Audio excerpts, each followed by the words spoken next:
तो देखते हैं आपको कितना याद है। अब यहाँ पे देख रहे हो स्थानीय मान आगरा का चित्र है और हमारे पास संख्या है 5,43,122। इसमें हमें हर अंक का स्थानीय मान और अंकित मान ज्ञात करना है। तो पहला अंक हम लेते हैं इकाई का अंक है 2। तो 2 का स्थानीय मान निकालने के लिए हमने क्या किया, 2 गुणे 1 बराबर 2। तो 2 का स्थानीय मान हो गया 2 और अंकित मान भी हो गया 2। दहाई में हमारे पास है 2, तो 2 का स्थानीय मान निकालने के लिए हम क्या करेंगे, 2 गुणे 10 बराबर 20 और अंकित मान है 2। सैकड़े में हमारे पास है 1 का स्थानीय मान निकालने के लिए हमने 1 गुणे 100 करा, स्थानीय मान आ गया 100 और अंकित मान है 1। हजार के स्थान पे है 3, तो 3 गुणे 1000 बराबर 3000, स्थानीय मान है 3 का और अंकित मान 1। 4 का स्थानीय मान है 4 गुणे 10,000 40,000 और अंकित मान 1। 5 का स्थानीय मान है 5 गुणे 1 लाख बराबर 5 लाख और अंकित मान है 1। तो बच्चों आपको अंकित मान और स्थानीय मान याद आ गया होगा।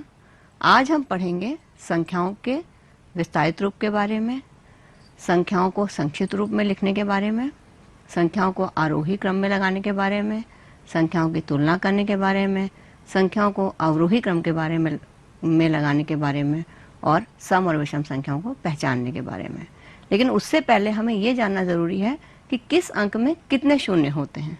उसके लिए हम क्या करते हैं, आप सबके पास अगर आपको स्थानीय मान निकालना हो तो आपको हर बार लगेगा कि आपके पास कॉपी पेंसिल होना चाहिए। लेकिन आज जो हम ये तरीका बता रहे हैं इससे आपको बिना कॉपी पेंसिल के आप स्थानीय मान की गणना कर सकते हो। जैसे ये आपका बायां हाथ है और ये आपका दाहिना हाथ है। बाएं हाथ में आपने पहली उंगली इकाई की मान ली, दूसरी दहाई की, तीसरी सैकड़े की, चौथी हजार की और पांचवी 10,000 की। दाहिने हाथ में अंगूठा लाख का, उसके बगल वाली उंगली 10 लाख की और उसके बाद वाली करोड़ की। उसके लिए आप ये हमारे पास है अंगूठी टाइप, मैंने यहाँ पे बना लिया। ये हमारा हो गया इकाई, ये हो गया दहाई, ये हो गया सैकड़ा, ये हो गया हजार, ये हो गया 10,000। इसी तरह से यहाँ लाख, यहाँ 10 लाख और यहाँ करोड़। आप आराम से सोच सकते हो, इसको आप दिमाग में बिठा लो तो आप ये पता कर सकते हो कि इस अंक पे कितना स्थान पे कितने शून्य लगेंगे। अगर मान लीजिए हमारे पास है 8, हमारे पास इकाई के स्थान पे है तो उसका मान क्या हो जाएगा 8। लेकिन अगर वही 8 हमारे पास यहाँ है दहाई के स्थान पे तो उसका मान हो जाएगा 80। 8 के बाद में हम 1 शून्य लगाएंगे क्योंकि हमारे पास यहाँ पे 1 उंगली बची है। फिर यहाँ पे अगर 8 आएगा तो हमारे पास 8 के बाद 2 उंगलियाँ हैं, तो यहाँ पर हम 8 के बाद 2 शून्य लगा देंगे तो इसका स्थानीय मान क्या हो जाएगा 800। फिर अगर 8 यहाँ पे है उसके पीछे हम 3 0 लगा देंगे तो इसका मान हो जाएगा 8000। यही 8 अगर 10,000 के स्थान पे है तो उसके पीछे हम 4 शून्य लगा देंगे, इसका मान हो जाएगा 80,000। यही 8 अगर लाख के स्थान पे तो उसके पीछे हमने 5 शून्य लगा दिए, इसका मान हो जाएगा 8 लाख। यही 8 अगर यहाँ 10 लाख के स्थान पे है तो उसके पीछे हमने 6 शून्य लगा दिए, इसका मान हो जाएगा 80 लाख। अगर यही 8 करोड़ के स्थान पे तो उसके पीछे हमने 7 शून्य लगा दिए तो हमारा 8 का मान हो जाएगा 8 करोड़। तो इस तरह से आप आराम से गिन सकते हो कि किस अंक पे कितने शून्य लगे होंगे।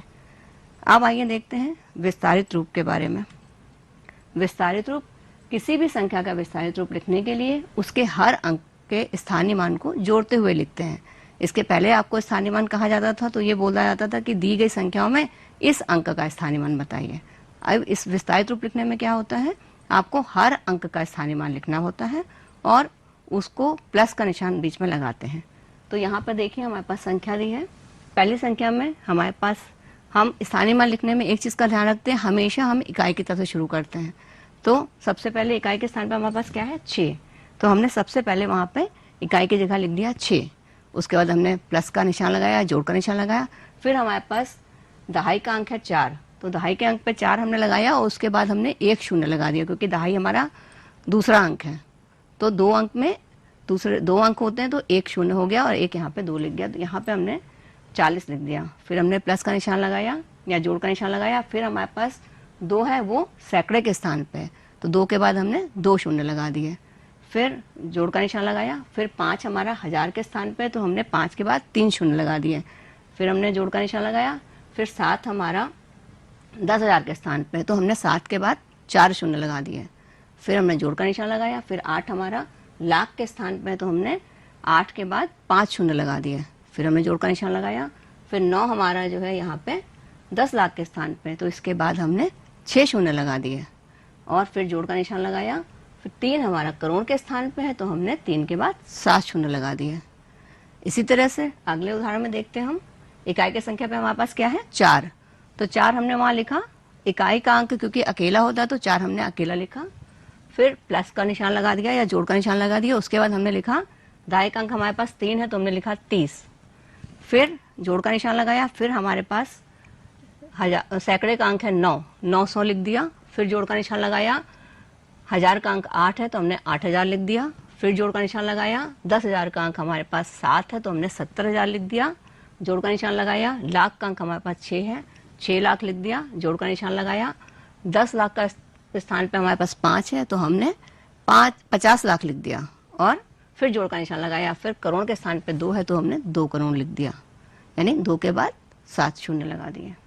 इसी तरह अगले उदाहरण में देखते हैं, इसमें 1 हमारे पास है इकाई के अंक में तो हमने 1 वहाँ लिखा, फिर जोड़ का निशान लगाया, फिर 2 में यहाँ पे हमारे पास शून्य है, तो शून्य का ये मतलब नहीं कि शून्य है तो हमें कुछ लिखना नहीं है, हमें प्लस लगाना है, शून्य लिखना है और शून्य के बाद एक शून्य और लिखना है क्योंकि शून्य दहाई के स्थान पे है। जैसे हमने आपको बताया था ये दहाई के स्थान पे 2 अंक होते हैं, तो यहाँ पे अगर शून्य है तो एक शून्य आपको लगाना है, तो आपने वहाँ पे एक शून्य लगा दिया, फिर आपने जोड़ का निशान लगाया, फिर हमारे पास सैकड़े की जगह पे है 8, हमने 800 लिख दिया, फिर प्लस लगाया, फिर हमारे पास 1000 की जगह पे है 6, हमने 6000 लिख दिया, फिर प्लस लगाया, फिर 10,000 की जगह पे है 9 तो हमने 90,000 लिख दिया, फिर प्लस का निशान लगाया, फिर हमारे पास है लाख के स्थान पे 5, हमने 5 लाख लिखा, प्लस का निशान लगाया, फिर 10 लाख के स्थान पे हमारे पास है 4, 40 लाख लिखा, फिर प्लस का निशान लगाया और अंत में हमारे पास करोड़ में है 2 तो हमने 2 करोड़ लिख दिया। इस तरह से हम विस्तारित रूप लिख देंगे किसी भी संख्या का। अब आगे आते हैं संक्षिप्त रूप पे। संक्षिप्त रूप में लिखने के लिए क्या करते हैं, दिए गए विस्तारित रूप को संक्षिप्त रूप में लिखने के लिए हम उन्हीं सभी संख्याओं को स्थानीय मान के अनुसार जोड़ देते हैं। जैसे कि आप यहाँ देख रहे हैं, हमने यहाँ पे स्तंभ बनाया इकाई का, दहाई का, सैकड़े का, 1000 का, 10,000 का, लाख का, 10 लाख का और करोड़ का। और ये जो अंक है इनको हमने, जैसे इकाई के अंक पे है 4, हमने 4 लिख दिया, दहाई 30 है 30 लिख दी, सैकड़ा 900 है 900 लिख दिया, 1000 8 है तो 8000 लिख दिया, फिर 10,000 पे 70,000 है वो लिख दिया, 10 लाख पे 6 लाख, सॉरी लाख पे 6 लाख है 6 लाख लिख दिया, 10 लाख पे 50 लाख है 50 लाख लिख दिया और करोड़ पे 2 करोड़ है 2 करोड़ लिख दिया और इसको जोड़ दिया। तो इसका आप ये देख रहे हो कि ये आपका जोड़ करके आ गया, लेकिन इसमें थोड़ा टाइम लगेगा। अगर आप चाहो कि आपको जोड़ना ना पड़े और आप ऐसे लिख लो तो आप क्या कर सकते हो, आप इकाई का अंक लिख लो, उसके बाद आप दहाई का अंक जो बायां अंक है वो आप लिख लो, उसके बाद सैकड़े का आप बायां अंक लिख लो, 1000 का बायां अंक लिख लो, 10,000 का बायां अंक लिख लो, लाख का बायां अंक लिख लो, 10 लाख का बायां अंक लिख लो और करोड़ का बायां अंक लिख लो। तो आपकी ये संख्या मानक रूप में लिख गई, जो आप यहाँ देख रहे हो यहाँ लिखी हुई है, सेम वही संख्या आएगी। तो इसको आप आसानी से और जल्दी भी लिख लोगे। आपको ये समझ में आ गया होगा कि कैसे मानक रूप में लिखा जाता है संख्याओं को। अब आते हैं संख्याओं की तुलना कैसे करते हैं। तो संख्याओं की तुलना करने के लिए हमारे पास कुछ चिन्ह होते हैं जिससे आप ये पता कर सकते हो कि संख्या छोटी है या बड़ी है या बराबर है। तो चित्र में आप देख रहे हो कि इसमें तुलना में प्रयुक्त होने वाले चिन्ह छोटा, बड़ा या बराबर। सबसे पहले हम छोटे चिन्ह की बात करते हैं। तो छोटा चिन्ह जो होता है उसमें यहाँ पे आप देख रहे हो हमारे पास है 24 लिखा है और 68 लिखा है। तो 68 और 24 में क्या होगा, सबसे छोटा अंक कौन सा होगा दोनों गिनतियों में, 24 छोटा होगा। तो 24 की तरफ चिड़िया की चोंच बंद है और 68 की तरफ चिड़िया की चोंच खुली है, यानी कि चिड़िया की चोंच हमेशा बड़ी संख्या की तरफ खुली रहती है। इसको आप ऐसे याद कर सकते हो कि चिड़िया हमेशा ज़्यादा खाना चाहती है, इसलिए उसकी चोंच ज़्यादा खाने की तरफ खुली रहती है। और ज़्यादा खाने से आप रिलेट कर सकते हो संख्या को। तो जिधर बड़ी संख्या होगी उधर चिड़िया की चोंच खुली रहती है और कम संख्या की तरफ बंद रहती है। दूसरे उदाहरण में आप देख रहे हो जहाँ हम बड़ा के बारे में बता रहे हैं, यहाँ हमारे पास 644 है और यहाँ 132 है। तो 644 और 132 में कौन सी बड़ी है, 644 बड़ी है। तो जब चिड़िया ने देखा कि इधर की संख्या बड़ी है तो चिड़िया का मुंह इधर के बजाय इधर घूम गया, यानी कि इधर बड़ी संख्या है। तो बड़ी संख्या की तरफ चिड़िया की चोंच खुली है और छोटी संख्या की तरफ बंद है। इसको हम जब लगाते हैं तो ये निशान आप बड़ा हम ऐसे लगाएंगे और छोटा हम ऐसे लगाएंगे। फिर नीचे वाले में आप देख रहे हो जहाँ पे हम बराबर की बात करें वहाँ हमारे पास है 91 और 91, क्योंकि दोनों संख्याएं बराबर हैं तो इसमें हमने बराबर का चिन्ह लगाया और इस चिन्ह से आप पहले भी परिचित हो। तो चलिए देखते हैं तुलना करने के क्या नियम होते हैं। तुलना करने के लिए कुछ नियम होते हैं। सबसे पहला नियम होता है कि दोनों संख्याओं में जिस भी संख्या का अंक ज़्यादा होंगे तो वो संख्या बड़ी होगी। जैसे एक संख्या हमारे पास है जिसमें 3 अंक हैं, यानी कि इकाई, दहाई और सैकड़ा, और एक संख्या है जिसमें हमारे पास 4 अंक हैं, यानी कि इकाई, दहाई, सैकड़ा और हजार। तो कौन सा बड़ा होगा? हजार वाला बड़ा होगा कि सैकड़े वाला बड़ा होगा? हजार वाला बड़ा होगा। यही यहाँ पर है, आप देख रहे हो 1000 बड़ा है 512 से। दूसरा नियम है, जब दोनों संख्याओं के सभी अंक बराबर होते हैं तो संख्याएं बराबर होती हैं, यानी दोनों संख्याओं के अंक बराबर हों और उनके स्थानीय मान और अंकित मान दोनों बराबर हों तो वो संख्या बराबर होगी। अब यहाँ पे आप देख रहे हो हमारे पास संख्याएं हैं जिसमें 4-4 अंक हैं, जिसमें 4 अंक का मतलब कि 1000 अंक, 1000 तक हैं 4 अंक हैं, जिसमें 1000 की संख्या पे लिखा है 4-4 वो बराबर है, सैकड़े में लिखा है 8-8 वो भी बराबर है, दहाई में लिखा है 6-6 वो भी बराबर है, और इकाई में लिखा है 1 वो भी बराबर है। तो इसका मतलब ये संख्याएं बराबर हैं। अब बात आती है, जब दोनों संख्याओं में अंक समान हैं तो हम पहचानेंगे कैसे, तुलना कैसे करेंगे? तो तुलना करने के लिए हम हमेशा क्या करते हैं, बड़ी अंक की तरफ से शुरू करते हैं, यानी इकाई की तरफ से नहीं शुरू करते हैं, बल्कि जो भी सबसे बायां बड़ा अंक होता है वहां से शुरू करते हैं। यहाँ पे हमारे पास 2 संख्याएं हैं जिसमें 4-4 अंक दोनों में हैं, तो उसमें हमारे पास 4 अंक का मतलब 4 अंक की संख्या, तो हमारे पास 1000 की संख्या है, तो सबसे पहले हम 1000 का अंक मिलाते हैं। तो इसमें हमारे पास है 6-6 दोनों है 1000 की तरफ, 1000 बराबर है। फिर हमें 3 अंक और मिलाने हैं। सैकड़े में हमारे पास है 8-8, ये दोनों बराबर हैं, ये हमने मिला दिया। फिर हम मिलाएंगे दहाई का अंक, दहाई का हमारा अंक है उसमें दोनों में 5-5 है, वो हमारा 1 हो गया।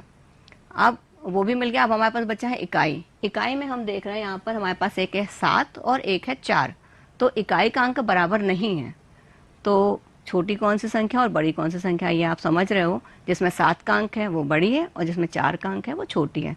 तो आपको निशान लगा देना है, वो हमने यहाँ लगाया हुआ है कि 6857 बड़ा है 6854 से। तो आपको ये नियम समझ में आ गए होंगे। आगे अभी थोड़ा अभ्यास करेंगे तो और अच्छे से समझ में आ जाएगा। चलिए अब देखते हैं आरोही क्रम के बारे में। आरोही क्रम में जैसे आप यहाँ देख रहे हो चित्र बना हुआ है, छोटी लड़की सबसे पहले, उससे बड़ी, उसके बाद उससे बड़ी और सबके बाद सबसे बड़ी। तो आरोही क्रम होता क्या है पहले ये जानते हैं, फिर इसके बारे में बात करते हैं। आरोही क्रम में सबसे छोटी संख्या सबसे बाएं लिखते हैं, उसके बाद उस संख्या के दाईं तरफ उस संख्या से बड़ी संख्या लिखते हैं, फिर उसके दाईं तरफ उससे बड़ी संख्या लिखते हैं और फिर उसके दाईं तरफ सबसे बड़ी संख्या लिखते हैं। यानी हम जो है यहाँ से शुरू करेंगे, सबसे छोटी गिनती सबसे पहले, उसके बाद उससे बड़ी, उसके बाद उससे बड़ी और उसके बाद सबसे बड़ी। तो यहाँ हमारे पास 4 संख्याएं लिखी हैं जिसमें हम पहले अंक देखेंगे कौन सी बड़ी कौन सी छोटी। सब में हमारे पास है 1 2 3 4, 1 2 3 4, 1 2 3 4, 1 2 3 4। सब में हमारे पास 4 अंक है, यानी 1000 का अंक सबके पास है। तो हम क्या करेंगे, सबसे पहले हम 1000 के अंक से शुरू करते हैं। 1000 के अंक में हमारे पास कौन कौन सी संख्या है, पहले है 9000, फिर 8000, फिर 5000, फिर 2000। तो अब इनमें सबसे छोटी संख्या कौन सी होगी, 2000 वाली छोटी होगी। तो हमने क्या करा, 2364 हमने यहाँ सबसे पहले लिख दिया। फिर उसके बाद हमारे पास अब बची कौन कौन सी, एक 9000 की बची, एक 8000 की बची, एक 5000 की बची। उसमें मेरे पास कौन सी सबसे छोटी है, 5000 वाली। तो हमने यहाँ पर 5412 लिख दिया और इसके बीच में निशान लगा दिया कि 2364 छोटा है 5412 से। अब हमारे पास 2 संख्या बची, एक 8000 वाली, एक 9000 वाली। फिर हमने अब इसमें बड़ी कौन सी होगी और छोटी कौन सी होगी, 8000 की छोटी है, तो 5000 के बाद हमने 8000 वाली संख्या लिख दी और यहाँ निशान लगा दिया कि 5412 छोटा है 8654 से। और हमारे पास अब एक संख्या बची आखिरी, जो हमने सबसे दाहिनी तरफ लिख दी, क्योंकि सबसे बड़ी संख्या सबसे दाहिनी तरफ होती है। वो हमारी है 9876। अब यहाँ पे हमने यहाँ निशान लगा दिया कि 8654 छोटा है 9876 से। तो बच्चों आपको आरोही क्रम समझ में आ गया होगा। इसमें ध्यान रखना है कि सबसे छोटी संख्या सबसे पहले, उससे बड़ी उसके बाद, उससे बड़ी उसके बाद और सबसे बड़ी सबसे बाद में लिखते हैं। अब आते हैं अवरोही क्रम पे। अवरोही क्रम आरोही क्रम का ठीक उल्टा होता है। अब यहाँ पे जैसे आप देख रहे हो चित्र बना है, एक बड़ा बच्चा, उससे छोटा और सबसे छोटा। तो अवरोही क्रम होता क्या है पहले ये जानते हैं। अवरोही क्रम में सबसे बड़ी संख्या सबसे बाएं लिखी जाती है, फिर उस संख्या के दाईं तरफ उस संख्या से छोटी संख्या लिखते हैं, फिर उसके दाहिने हम उससे छोटी लिखते हैं, फिर उससे दाहिने हम उससे छोटी लिखते हैं और सबसे दाहिने हम सबसे छोटी संख्या लिखते हैं। तो जैसे आप चित्र से आपको स्पष्ट हो रहा होगा कि बड़ी संख्या सबसे पहले, उसके बाद उससे छोटी, फिर उससे छोटी और फिर सबसे छोटी।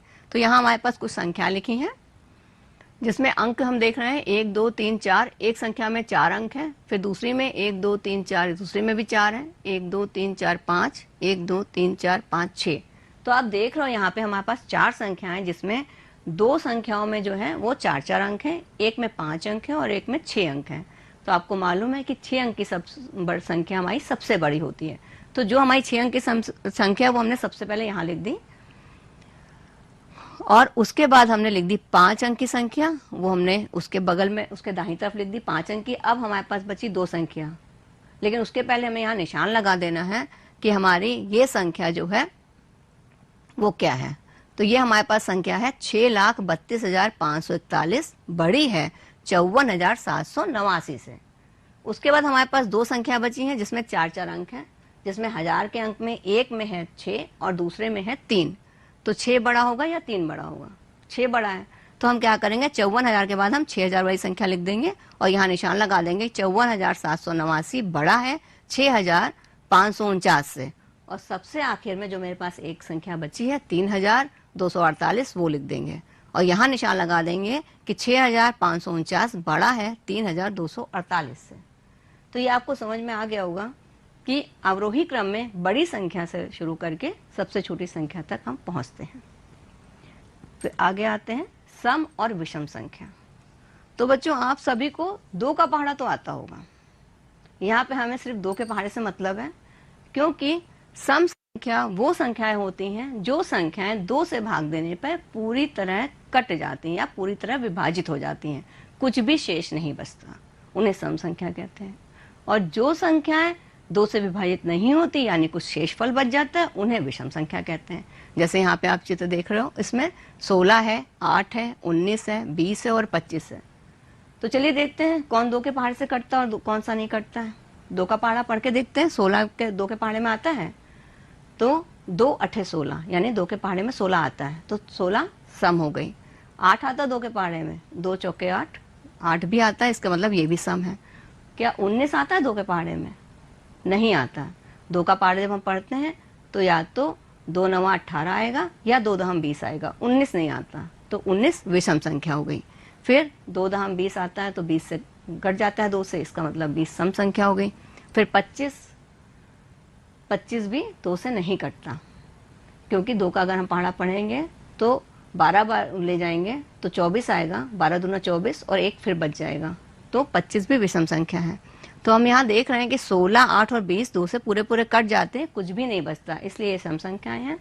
और 19 और 25 2 से पूरी तरह नहीं कटते, इसलिए विषम संख्या है। लेकिन ये तो हमारे पास छोटे अंक है, 2 अंक के संख्याएं हैं। अगर हमारे पास थोड़ी बड़ी संख्या हो, जैसे 96 हो, तो 96 में हम कैसे पता करेंगे कि ये 2 से कटेगा या नहीं, सम है कि नहीं? या तो हम 96 को 2 से पूरा भाग करें तब हमें पता चलेगा, या इसका एक आसान तरीका हम आपको बताते हैं, वो आप याद कर लो कि आपको ये देखना है कि 96 में इकाई का अंक क्या है। 96 में इकाई का अंक है 6, तो 6 2 से कटता है तो 96 भी 2 से कट जाएगा। इसी तरह अगर हम चाहें 113 में पता करना हो कि 113 सम संख्या है कि नहीं, तो इसमें भी हम क्या करेंगे, इकाई का अंक देखेंगे। इकाई का अंक 113 में है 3, जो कि विषम है यानी कि 2 से नहीं कटता, तो ये संख्या 113 2 से नहीं कटेगी। अब इसको और क्लियर जानने के लिए आपको ये पता करने के लिए कि अगर मान लीजिए कोई आपके पास 3 अंक की संख्या हो, 4 अंक की संख्या हो, 5 अंक की संख्या हो, जितने भी अंक की संख्या हो, आपको सिर्फ ध्यान ये देना है कि इकाई के अंक पे ध्यान देना है। अब आप यहाँ देख सकते हो, यहाँ हमारे पास सम और विषम के कॉलम है। यहाँ पे आप देख रहे हो हमारे पास यहाँ पे 0 है सम के नीचे, यानी कि किसी भी अंक की संख्या हो 3, 4, 5, 6 अंक की, उसमें अगर इकाई का अंक 0 हो, 2 हो, 4 हो, 6 हो, 8 हो, तो वो संख्या 2 से कट जाएगी, यानी वो संख्या सम होगी। और अगर किसी भी संख्या के इकाई के अंक में 1 हो, 3 हो, 5 हो, 9 हो, 7 हो, तो वो संख्या विषम होती है, वो 2 से नहीं कटती, इसलिए उनको विषम संख्या कहते हैं।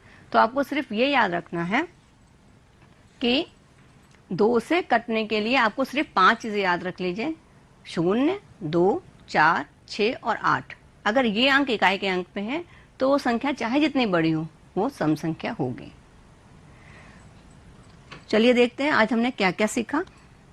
हमने सीखा दी गई संख्याओं के मध्य संख्या विस्तार के रूप में संख्याओं को लिखना, विस्तारित रूप में दी गई संख्याओं को संक्षिप्त रूप में लिखना, फिर छोटी बड़ी संख्याओं का प्रयोग करके संख्याओं की तुलना करना, संख्याओं को आरोही क्रम में लगाना, संख्याओं को अवरोही क्रम में लगाना, और संख्याओं में से सम और विषम को पहचान कर अलग करना।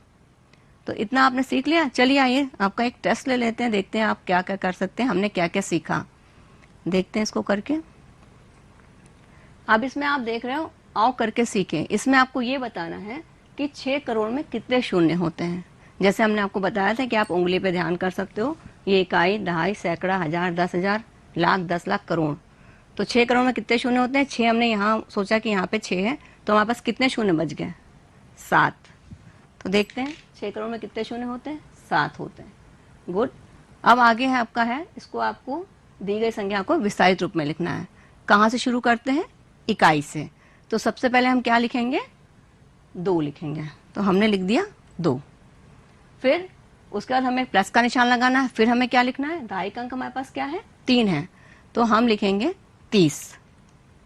लिख दिया। फिर अब हमारे पास सैकड़े का अंक है 8, तो सैकड़े के बाद हम कितने जीरो लगाएंगे? सैकड़ा हमारे पास यहाँ पे आता है, 2 जीरो लगाएंगे, तो हमने लिख दिया 800। फिर हजार हमारे पास कितना कहाँ पे आता है? हजार आता है 5 आता है हजार की जगह, तो यहाँ पे हमारे पास कितने शून्य मिलेंगे? 5 के बाद कितने शून्य हैं? 3, तो हमने 5000 लिख दिया।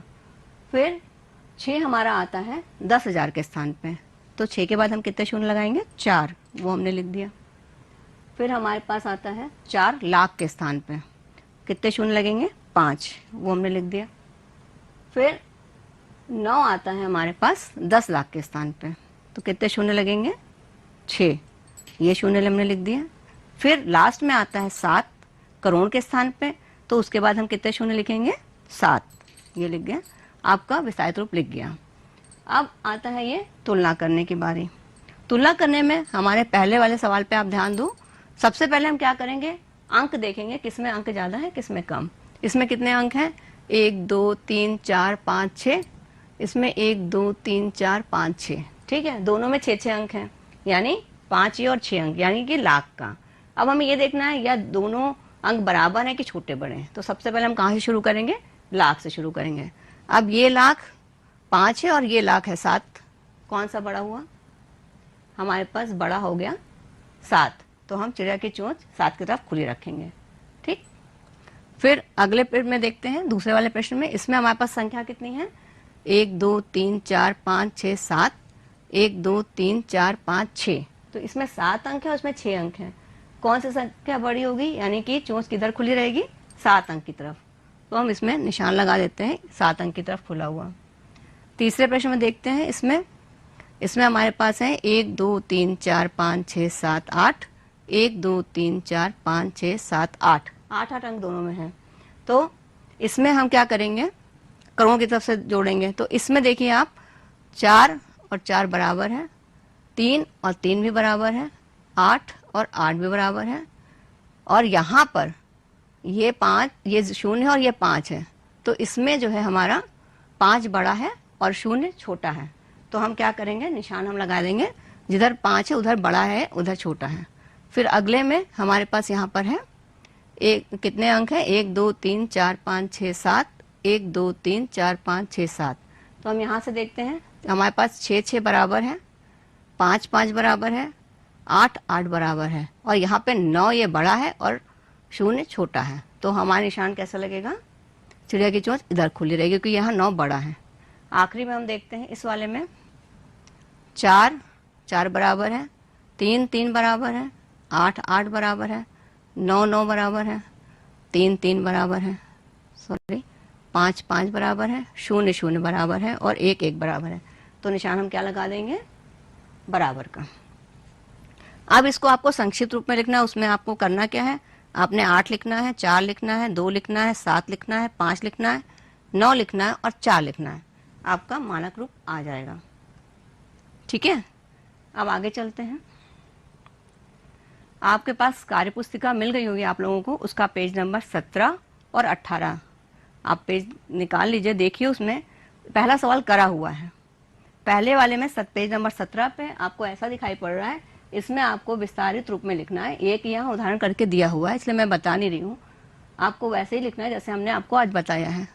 और यहाँ पे एक उदाहरण करके दिखा रहे हैं, वो उसमें आपको संक्षिप्त रूप में लिखना है, विस्तारित रूप में दिया है, आपको गिनतियाँ लिखनी है डब्बे के अंदर। फिर आपका कार्य पुस्तिका की प्रश्न संख्या 20 और ये 21, इसमें आपको 6 का स्थानीय मान निकालना है। इसमें पहले अंक में दिया है 6 करोड़ के स्थान पे इन्होंने 6 को करोड़ से गुणा किया, इसका स्थानीय मान आ गया 6 करोड़। यहाँ हिंदी में इन्होंने 6 करोड़ लिखा है। ऐसे ही आपको ये पन्ना पूरा करना है। इसी तरह इसमें इन्होंने तुलना करी है कि आपका ये संख्या बढ़ी इस संख्या से, बाकी आपको संख्याएं पहचान के और तुलना के नियम याद करके तुलना करनी है। ठीक है।